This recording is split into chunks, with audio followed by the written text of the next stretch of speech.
there for either a wheelchair or a walker, but not for both. Everything is right there, so. You may have it right off. So I guess we'll have some choice. Mom doesn't want. She's small. It's locked.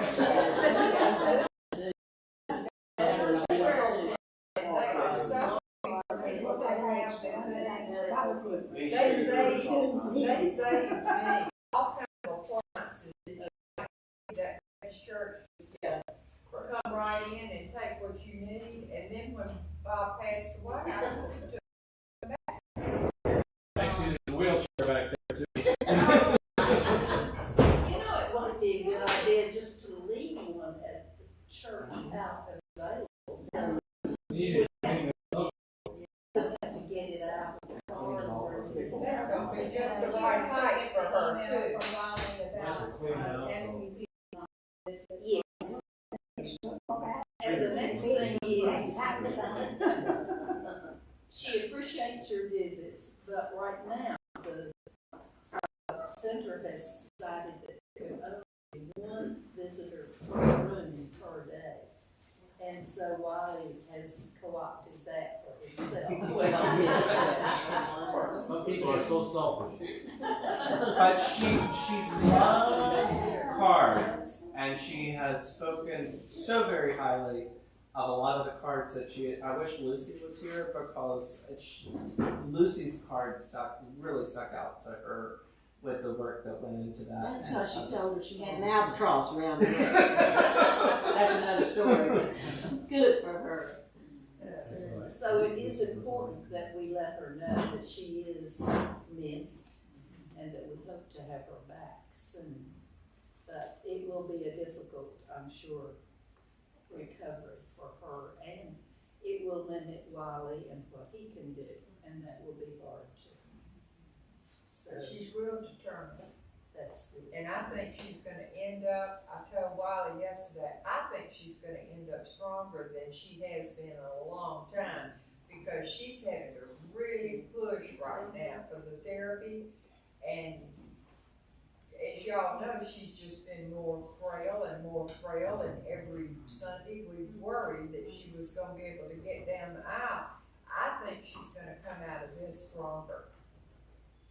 So she's getting some help. She also responds to text messages. She loves to get text messages. So if you get her number, just send her a little text. She loves that. And I just wrote her this morning. She wrote me, and I wrote her back. So That's great. yeah. Any other announcements? I'll be making one in church today, and I'm sure that you are all going to be there, but if you don't know, I'm the new administrative board chairperson. And next Sunday after church, we're going to have our first meeting. And that's going to be, really just, it's going to be a brief meeting because it's more to introduce the people on the board and to see if everybody is willing to fill the positions that they've been given. And then we've got to do the budget this year, so Mary Lou's going to take care of that. No, I'm getting forward on the audit. Yeah. Unless Susan tells me to say something. We're going to work on the budget for this year. So, just so y'all know, I'm whipping everything in.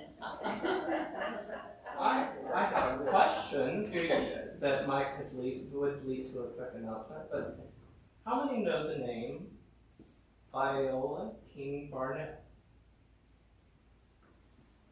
Who was Miss Barnett? Well, I do because I was at Bright Yeah. this morning.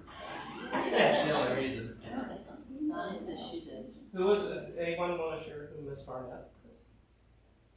I know she was related to Kevin and His grandmother. So she was Gudger's wife. That I'm not sure, but We Gudger Barnett, that they live down here. If she's I Kevin's grandmother, That's who it is. her son Herbert and then Kevin. She ironed my father's shirts for years. Do you know why she did that? And others?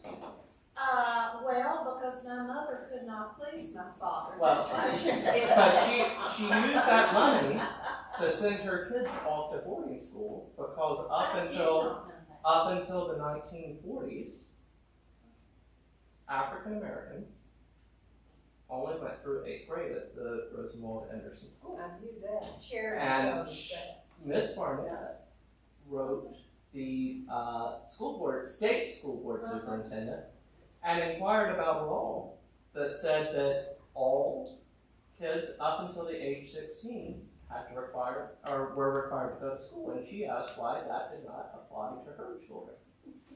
And the state school board superintendent replied in a letter and said, because of your letter, all children, regardless of their race, are now entitled to go to school. Wow.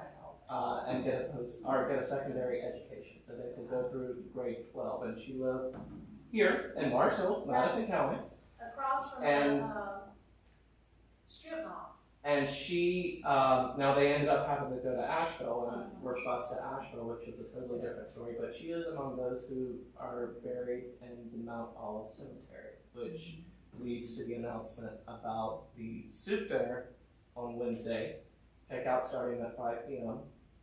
and then the actual meal starting at 5:30. I know choir's coming a little bit early, and there'll be presentations on the cemetery throughout that. So hope you can make it, and thank you for your desserts and contributions. And you want us to have our desserts here by 4 o'clock If you can in church? get them here by 4 o'clock to the Okay. church, that would be perfect on Wednesday. If you want to have them here before that, that works too. Okay. And in my mother's defense, she worked on a job, so she was pretty tired when she got home and had to cook.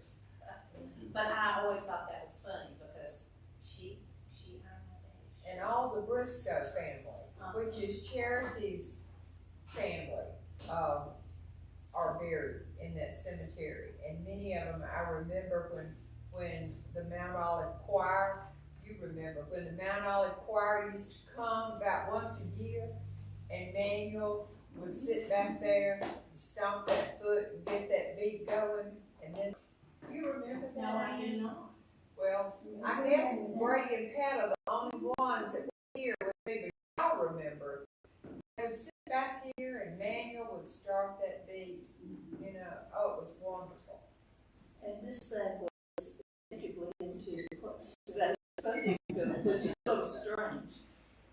It's a combination report of the United Methodist Church using U.S. Census data that they have gleaned. And it answers some questions about our particular area and what should be our focus, maybe, and what should be our expectations. And it brings up the fact, I've gone through it, the average age is 42 of the people in the little circle that was drawn around Mars. The number of white people, what percentage would you guess in this area? 98. It's 92+%, which means out of 100 people that you see at the grocery store, maybe 8. It does not at the university? I don't think so. Okay, I think it's separate from that. Some of the overarching things that they found were that the population has a somewhat slower growth than statewide. What would you guess the population in the rather immediate area would be? 1900. Well, I would it's say actually 3,000. estimated at 7,000 because they go up in a pretty wide circle. Yeah. And we're growing. Yes, we are growing. We're growing but slowly. Not It's fixing to speed up. if you look at the number of housing developments in the county, That's what I'm you would talking have to say that They're it's selling as fast as they're building. People are leaving the cities. families in this area is just a little bit under 2,000. And the age distribution in the household is going down a little bit, which indicates that families with children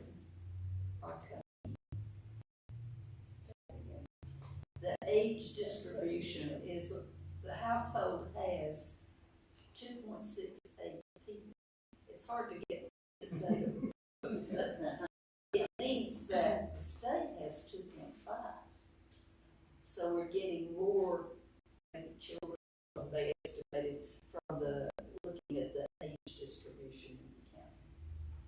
So the schools probably are growing a little bit.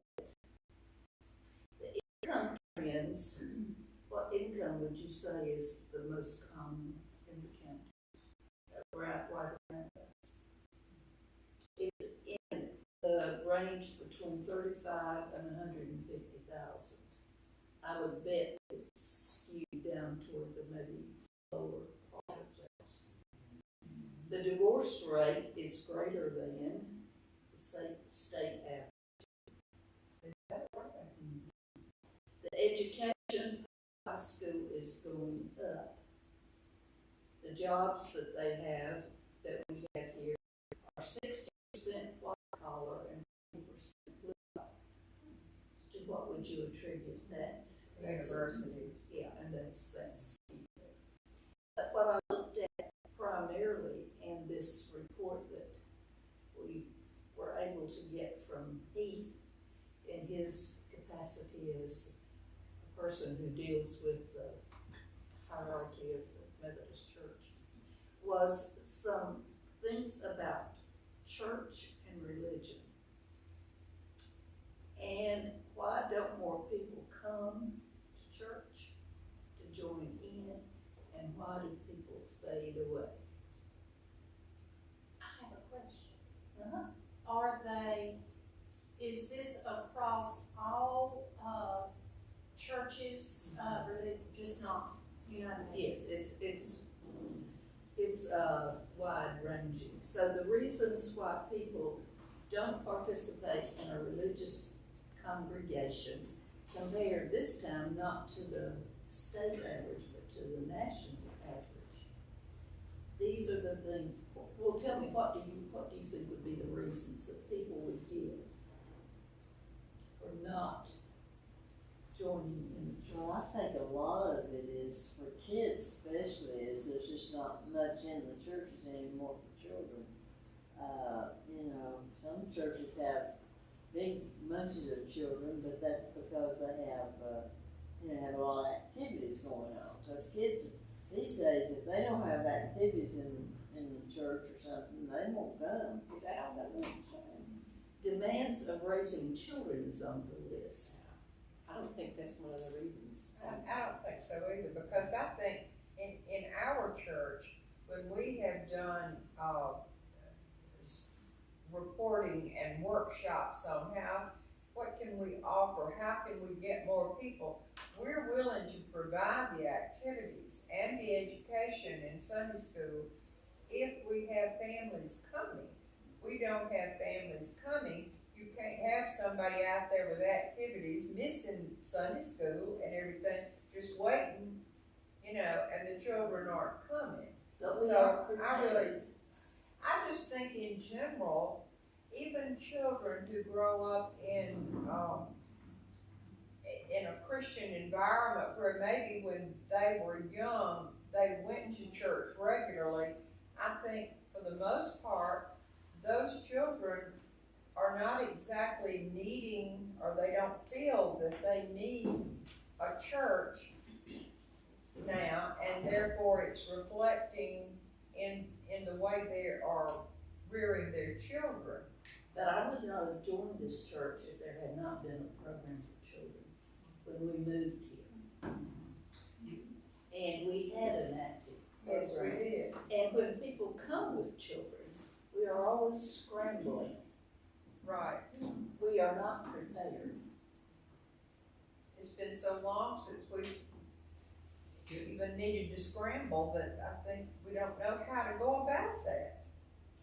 Seems to me like the Baptist churches, they have gobs of children. Every time you are around any Baptist churches, there's a bunch of children. And that may in be the church. because we appeal to a different attitude in a different group. I'll give you some of the reasons that were given. Not enough time. Some of these parents are working, not only on Sunday, but they work through the weeks, more than one job in a lot of cases, just to pay their bills, and their only day at home to be with their families and wash clothes and prepare for the following week is Sunday, and they just don't have church as a priority out there. Can I say something to this? Everybody's saying why it isn't happening, why it isn't happening. I want to tell you why it can't happen. There's some grant money. There's something that came up that you brought up earlier where we get some front money.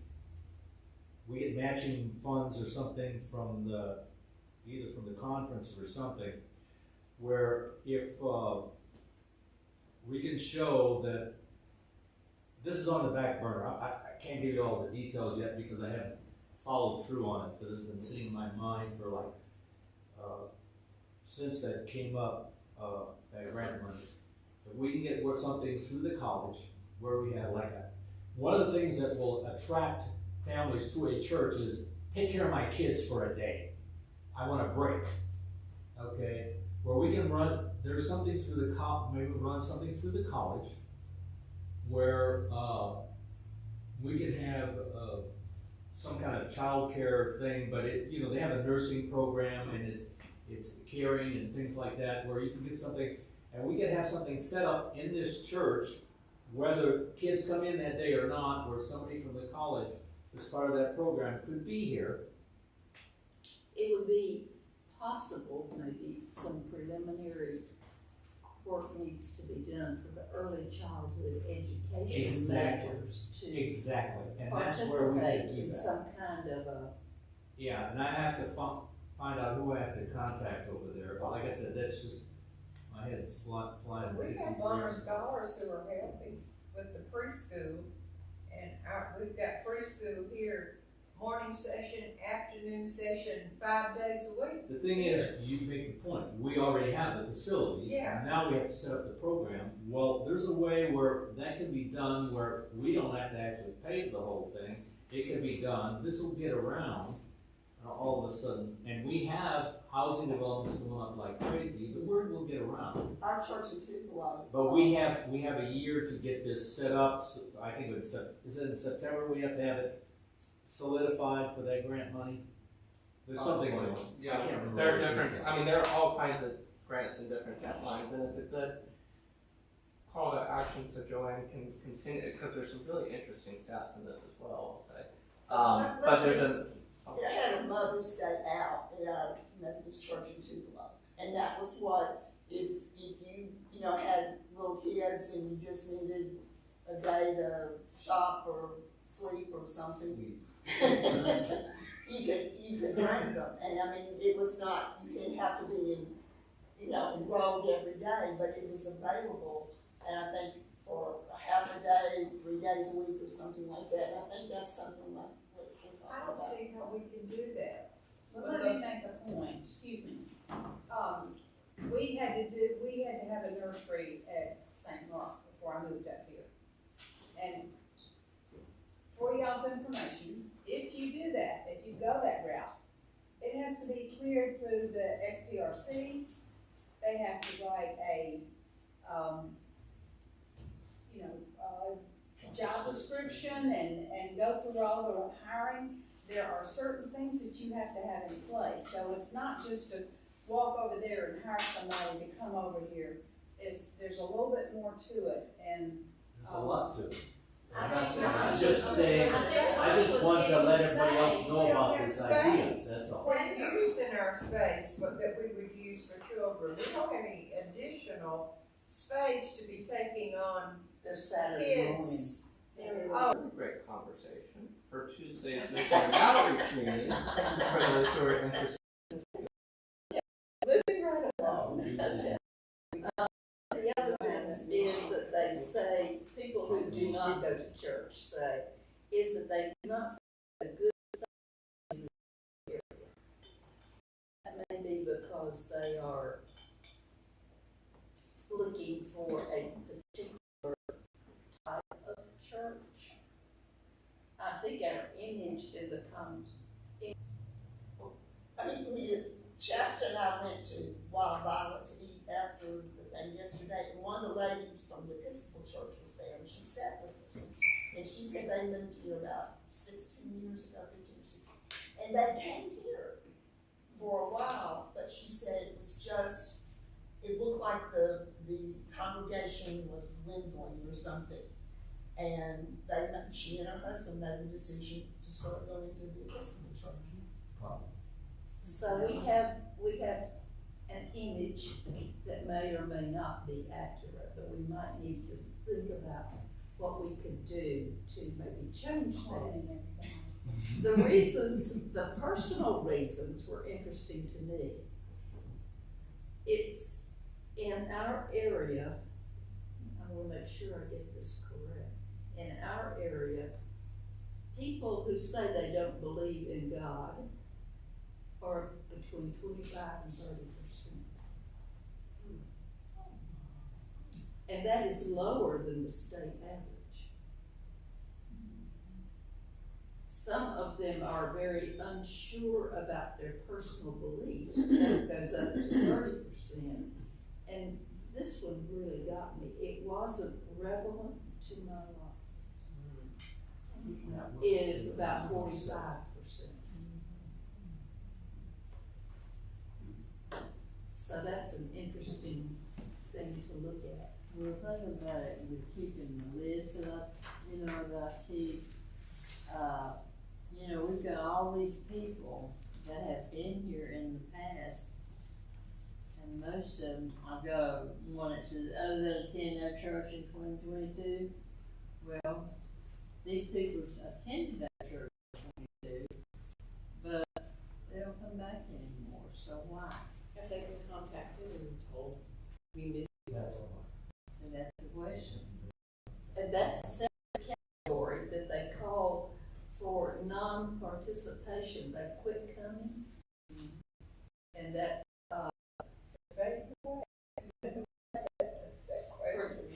and that again wasn't relevant to my life. The category there. And it also has a no longer believe category. Just think about all the college kids that are probably Methodist and probably don't go to church anywhere. And it doesn't just say this. I mean, Oh, there are a majority of being historically a Baptist college who are Baptists, but there are also Presbyterian, there are Catholics, there are Baptists who may believe differently than other Baptists. Yeah, we need something to offer the college kids. We have Clinton, bless heart, he comes, and I wish we could have more of those kids involved. I mean, we have something for them as well as the families with young kids. Well, I know last Sunday I talked to him after church. He came into the kitchen and he said he was hungry. And we looked everywhere trying to find something for him to eat because he kept saying that he was really hungry. And there was nothing. I couldn't find even a cookie to give him. And I just felt really bad about it. And I felt bad all week about it because I didn't take him out to get something to Well, eat. he was at the cafeteria. Well, that's what I wondered, if he couldn't eat at the cafeteria across the street at the college. He was at the cafeteria. And maybe he can, but I don't know, but I know he was really hungry or said he was. That's got When he was there. Okay, I was gonna throw in something. I talked to somebody from the Baptist church that told me that they have a choir, a children's choir, that contains more of outside children than their own. That come from every church. Yes. It's just to be in the choir out there, the children's choir. So if we could have a little choir starting. There used to be two. Now there's only one. Well, that person told me that's the biggest thing that drove them in. So even their numbers are going down? Yes. So let me give you some characteristics of things about the church that the non-participants claim, either rightly or wrongly, to be important to them. So they say that often the services are boring or uninteresting. That number is 35%. Now, this is in this whole area, you're not talking just about our church. This would be about the whole area around us. They also cite conflicts in the religious community. They don't like the fights that are going on between some groups. Don't feel welcome or useful. Welcome is not enough, right? Inclusion is not just welcome. Inclusion means, are you a participant? Well, I don't know, they hadn't met Lucy. Walk in the door and. But should we depend on one person? No, And we I know. often do. I feel like Lucy does it so well. If it ain't fixed, don't break it. If it isn't broken, Right. don't I fix feel it. like I would muddy that. Like Wiley has, name tags. And Wiley suggested that years ago, we need name tags. Yeah, I agree. Can I say one more, because participation keeps coming up, when you're talking about numbers in the church. Participation works in both directions.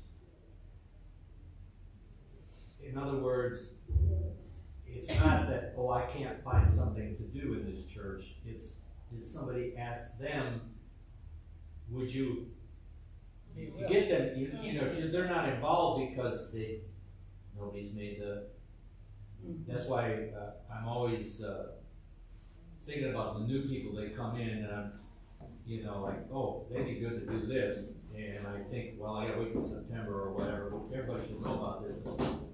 We're always trying to fill committees, and people get tired. That's true, and sometimes we don't invite people to participate in projects. But more than that, I was amazed that something like 16 to 17% said they've never been invited to church. I think about that in the context, and I know I shared this in the newsletter, so apologies that it's old news, but Roger, a couple weeks ago, I came into a meeting and he had come over to ask for some help, I think moving something. His wife was moving to another facility, and Paula was talking to him, as was David from the Episcopal Church, and he just happened to share, he said, I was Methodist, and Paula said, okay. You know, so are we. This place is. Why don't you come over sometime? He showed up that next Sunday. That was a Sunday where we had our last fellowship now, and the question was asked of him, hey, Roger, will you stay to eat with us? Yeah, probably that too. And he said, well, I don't know. Can I stay and eat? Yes, of course, Roger, you can stay and eat. Roger stayed and eat. Yeah. And the next Sunday, he came back. And he brought his family with him. They were visiting, but he brought them with him. All it took was just asking Roger, hey, why don't you come? Why don't you be included? Yeah, he's really nice. He's Is this the gentleman from across the street? yeah, Oh, and yeah. his wife is somewhere else. His niece. She's in Weaverville, what used to be the Bryan Center, I believe. Yeah, Could we like have he said his wife was a bulletin board outside that announces events coming up. We do have a bulletin board, it just never gets used. I think personal invitations is what is necessary. Yeah. Bulletin boards, it really takes asking someone personally to get people into the church door. I think the bulletin board is effective for things like, are the bells playing, or are we having some kind of special kind of event? But it is, you can't get around the personal touch. That is exactly what motivates. And actually, what happened with Roger was I took his phone number, and I called him 2 days later and said, did you find what you needed? He said, yes, I did, thank you. That's when I said, hey, have you thought about coming to church? So it took more than one conversation, and he came in with a specific need. He had a specific need, and it was responding to his need. And so it's not what we do the people who are potentials need? That to me is the thing to identify, what are their needs and respond to their felt needs. Last Sunday, as I was greeting, and it seems like I remember it was Wild who encouraged us to have a greeting and have people. Two people said, well, we're just visiting churches. Two different people that came through, and I commented that I hope they would visit us again, and gave them a little visitor's card. I don't know if they fill them out and put it in the thing or not, but two different people said that they were just visiting churches. And that's what people who come into the area quite often do, the chaperone. And what happened with that information? You mean, did I call them back or Or tell did them? anyone? I don't know. Barbara's very good about trying to get information from. I mean, so there's a plan in place to follow up with people who fill out a visitor card needs to be in place.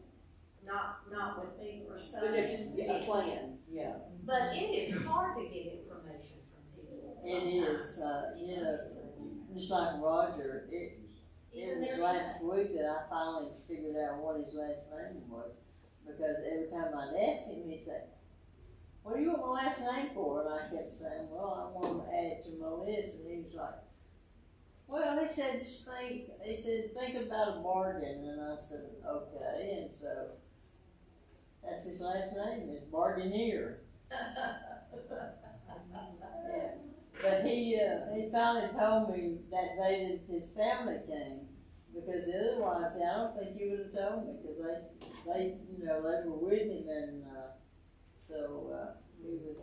One of the couples that's been visiting us regularly also came yesterday, Brad and Lee, yeah. Nice couple, and They are seems to like it here. I think we will see them again today. But they came yesterday to the event, and I think, every church can't appeal, especially a church this size, we can't appeal to everything everybody needs. You have to decide what can you do with the quality. Don't you think that has to play into it? And it seems like because of our Q-tip hair, that we are appealing to a certain age group, honestly. And we should limit our invitations to that age group, but I think people who come here who feel like they can fit in and they belong are people that are about our age. I think that's what's going on. That's true. The population is aging and more people are moving here, but there is a certain vitality and service to the community which we could render, I think, by including all age groups and not just concentrating on people like us. And that's another reason that we need to be careful, is we need to be open to people who might really like our church, but would initially think that they wouldn't fit in. So now we have a lot of people that attend online, so we probably have more people online attending than we do actually in person. Isn't that true, Dee? Generally, or about the same amount. And I think, I'm thinking about what Paula said in the context of not what are we asking them for, but what are we offering to them, sort of along the lines of Roger and trying to get a name, or the other people and trying to get even an email address to be able to follow up. I think it's also in that conversation, hey, I'd like to get your email and see if maybe we can have a cup of coffee, or maybe I could get your phone number and we could follow up. I'd like to get to know a little bit more about you. Or as JoAnn was saying about thinking about where we meet these people, where they are a little bit, Mary Lou was at Pride back in September, October, I've forgotten the month now, and I mean, just being there, I don't think we saw anyone come to church as a result of that, but just being there and being visible and hearing people say thank you for being here in that context. How many other Pride festivals and things of that nature are there in our community and are in our own backyard that increases that visibility? And it could be as simple as having bottles of water to give to the people who are riding the bikes. And that might be something that could be a start to a conversation. And if we are honest human beings and we have interest in people generally, it will show. I don't think we need to be commercial for the church, do a special thing, but we can bring that into the conversation if it is convenient. But just a welcoming and a smile sometimes is enough to get you an open. If you look on the back of the bulletin, there's a place on here that tells you how many people are online. Go to a place that's got attendance online and attendance from the church, so. Like we had 51 last week online, 47 at church. Are the online folks at church, can you tell that? Is there any way to know? There's not, unless they fill out something, there's not really a good way to know, but it's pretty, with some exceptions, like during the Christmas season, the numbers are usually about the same, so I would say it's probably some repeat. And some of those have been people who have fallen off. Like I can tell you, I haven't seen her recently, but when someone watches live, Laura Kirkpatrick, who we haven't seen inside the doors since 2019, was still watching online. Have you done any Google surveys, forms of people who watch online? I tried to get people to complete that. I tried to get, we have a little online connection card, basically a little bit along the same lines of the ones that we have here. And occasionally, I think the last time someone completed one was when John encouraged them to complete that, regardless of when they watch, just like the prayer request that's online. Exactly. We just wanted to hear. You're alongside us and with us. Yeah. We talked about this before, and how do we turn our talk into action? How do we figure out, okay, this is effort, this, and this, and I know you said something about the committee, fellowship. But we just need to do more than talk. I need to do more. I mean, other than words out. Because, I mean, my son, they have kids 9 and 10 years old, and while I was eating breakfast, they got a church in Georgia where they live, and my daughter-in-law sings in the choir, and they did a pull-out, and I could see my son out in the congregation, and he resisted going to church for a long time. But when he was a kid, Sunday school, church camp, we did it all. But then he got where everybody's a hypocrite and so on and so forth, and he didn't come. But he felt finally, after with the kids, that he wanted them to have a church experience, something like he and his sister had. But and I just felt good because regardless of why they're there, I'm glad they're there. I'm glad the kids are there. I'm glad they're involved in that church. But I don't know what we were talking a while ago, with a few exceptions like Heath and Shasta and some folks, we're mostly old folks, And if I was just thinking, if I came with a young, family, or, was trying out different churches, this would not appeal to me. This would not be somewhere I wanted to go. And I mean, JoAnn, you wrote a editorial, whatever, for the newsletter about Sunday school. You know, needing real, not just, you know, if somebody comes with a child, one of us will run around, we'll take care of them or something. Too long anymore, that's a struggle. It's very hard for us at our age to do that. Yes. And so that, like he says, that's a big discussion. There's so many parts to think about.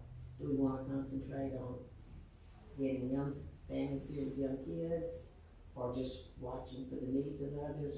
It's like Margaret said, it's just not something you can flip your fingers and it's all gonna work. But it does, I agree, we need to do more than If talk. we keep going, I mean, in 20 years, we're Yeah. either not gonna be Right. here, most of us, or we're not gonna be able to be here. Yeah. What's it gonna be? What's gonna happen if we don't try to cultivate have something to attract the young families and have things for children or teenagers or whatever? I think part of it is we don't necessarily need to wait until we have, or say we're going to wait until we have kids to do whatever we're going to do. So in the context, and there are a lot of arguments either way.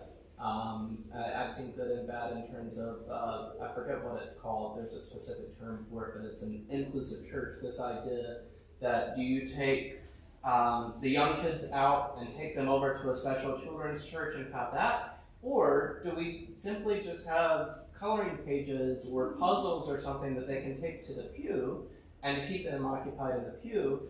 And beyond that, whether it's Lisa or someone else, maybe we're not able to take care of kids in the same context in the other room and run after them or things of that nature, but maybe someone is willing to do a short children's sermon every Sunday. People start seeing that online. Hey, that church has a children's sermon. That's pretty good. Maybe our children should go. Yes, too, and then we haven't had any kids. And it gets back, I think, to the basic question of our actions are a reflection of our basic reason for wanting people to come. Why do we want people to come? Do we want them to come because we feel that they would enrich our congregation and our ministry, and that they would provide an impetus for regeneration in our group? Or is it we want them to come so we will be bigger? And most of I'm sorry to say, but most people associate they want members because they want money. I want us to have a vibrant church. I want us to have something that we're small, but we can still have things that appeal to different age groups. And I guess I focus on young families because those are the adults that can handle the little kids and keep Sunday school or whatever. And the children, excuse me, we've had babies and small kids. I love that in church. It feels like we're not dying. Well, we're normal. We're normal like you go anywhere else, and you see kids and everything. This was a topic of several of the groups that I went to for the district superintendent's courses that were offered. And, how to rebuild the church, what to offer, and things like that. I'll pull those notes back out. Nobody can read it but me, and I'm not sure I can. But I'll see what I can find in there that maybe will be relevant to this conversation, and then we can. If you could share that with us, that would be. There were some really, and some of it had to do with the online services, about how to. I thought it was really funny.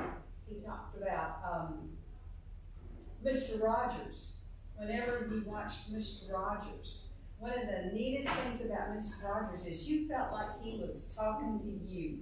He looked at you, he, drew you in, and that was something that was done online. Now, I'm not saying that Lisa doesn't do that, but that is something to be, just one of those things to be aware of.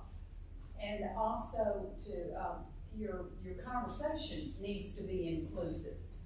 So it needs to, when you say something,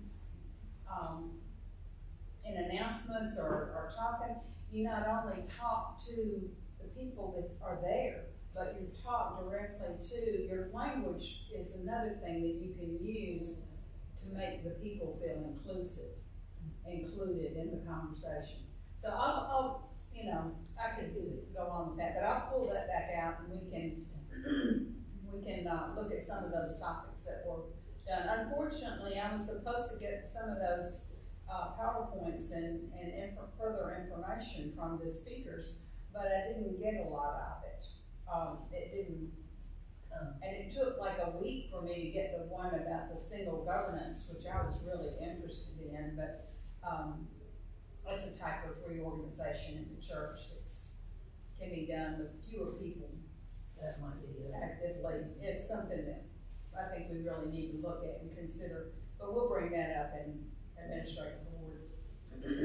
Well, thank you for your participation and for your insights, and it's only through understanding where we are that we can begin to plan where we want to be. I love that. There's so much rich data within that, and this is from 2018, so they may have newer ones. They gave it to us in 2019.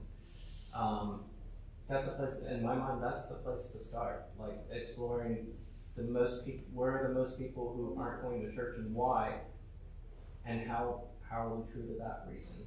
Or how are we showing that we've debunked that reason for people not coming?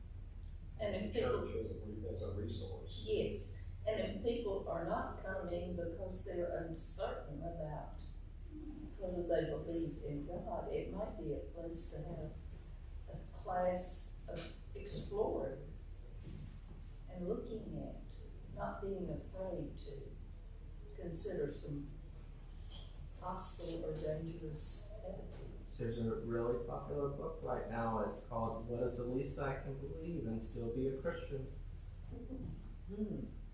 That might be a very interesting topic. I know many of us maybe don't subscribe to the whole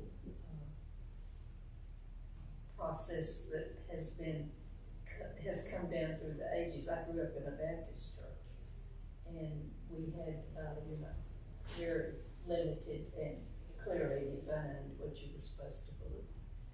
It didn't work very well. But traditional worship, as far as people continue in a brick and mortar facility, is dropped, and that's because online, in the culture and the generational folks now are so involved in everything else.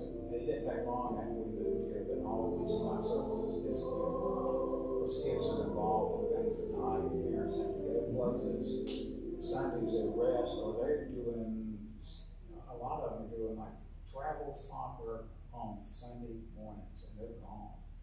Like our Sunday school class over at Onset Baptist, they dropped off the whole top floor of the children's. We had 5 teachers, and it dropped to 3, and then we combined the middle school and all the high school into one, which is Craig and I sharing 4 people that would come here. So it's not just here, it's everywhere. And so they don't have the numbers. They used to have 2 bell choirs and 2 children's choirs, and a lot of that is, I watch some of their services online, and even their children's sermon, they may have 3 children. The traditional services, people are finding other outlets that they're doing online. Or look at people They're so busy. There's so many things that people finding the needs of one person, I think is having us as a resource, I think is important. We've talked about it before. Sunday used to be the day to go to church. Everything was closed. And what was there to do? There weren't activities. You couldn't go shopping. It was just what you did on Sunday. And now, like you say, you got everything to do, and you got all the stuff to watch online. We're competing with a lot of stuff. What was the Haywood? Or thinking about Haywood Street, it's not a church in the sense of what we think about a church. It's largely a church that, in many experiences, doesn't have walls, or it's a dinner church and people come in and eat. And there are grants now existing with the conference if we ever wanted to think about starting what they call a dinner church, which is a way to say, like, look, we know you're busy. It's the middle of the week. You're going to be super busy. Come have dinner with us. We're going to have dinner. It's free. Just come, bring your kids, have dinner, enjoy. We'd love to sit beside you. We'll have a 10-minute devotional, but I just want to invite you to dinner. Everybody's got to eat. Well, I think that's it. We've got to think it outside the box. The things that used to be aren't there, and we got to change to attract people that around. If we truly believe in what the mission of the church is, we can do that. We can adapt. To sustain it is hard. But you know, as a flash of reality, in responding to what Paul said about the younger people going in all different directions, brick and mortar isn't important to them anymore. It seems to me that brick and mortar is more important to people 60 and up. So, are we beating our head against the wall, trying to create things, but this is just thinking out loud, but trying to create a brick and mortar reality for young people who are ditching it left and right? They're getting their groceries online, they're buying stuff from Amazon. Brick and mortar doesn't mean anything to them. But I think relationships do still mean something. And many of the young people that I used to be in contact with at college were hungry for a relationship with adults that was not a parent and not a teacher, but they wanted to have someone who could listen to them and who could understand their plight and maybe offer a few suggestions. And I think that still is a basic need. I have some younger friends who come by, and I think they're just watching and looking for somebody who will listen and not be judgmental, but perhaps give them a couple of hints about things that are possible. Give them their space and they Yes. And with the university and the nursing home across the street, those are our closest and most needy in some ways. And we could take things to the nursing home. We could take ourselves over there if they can't come here. Next week we could write Valentine's to those who are over there We and need drop to off invite them cookies or something from Valentine's. to the luncheon for sure. College kids are on their own time, they're students.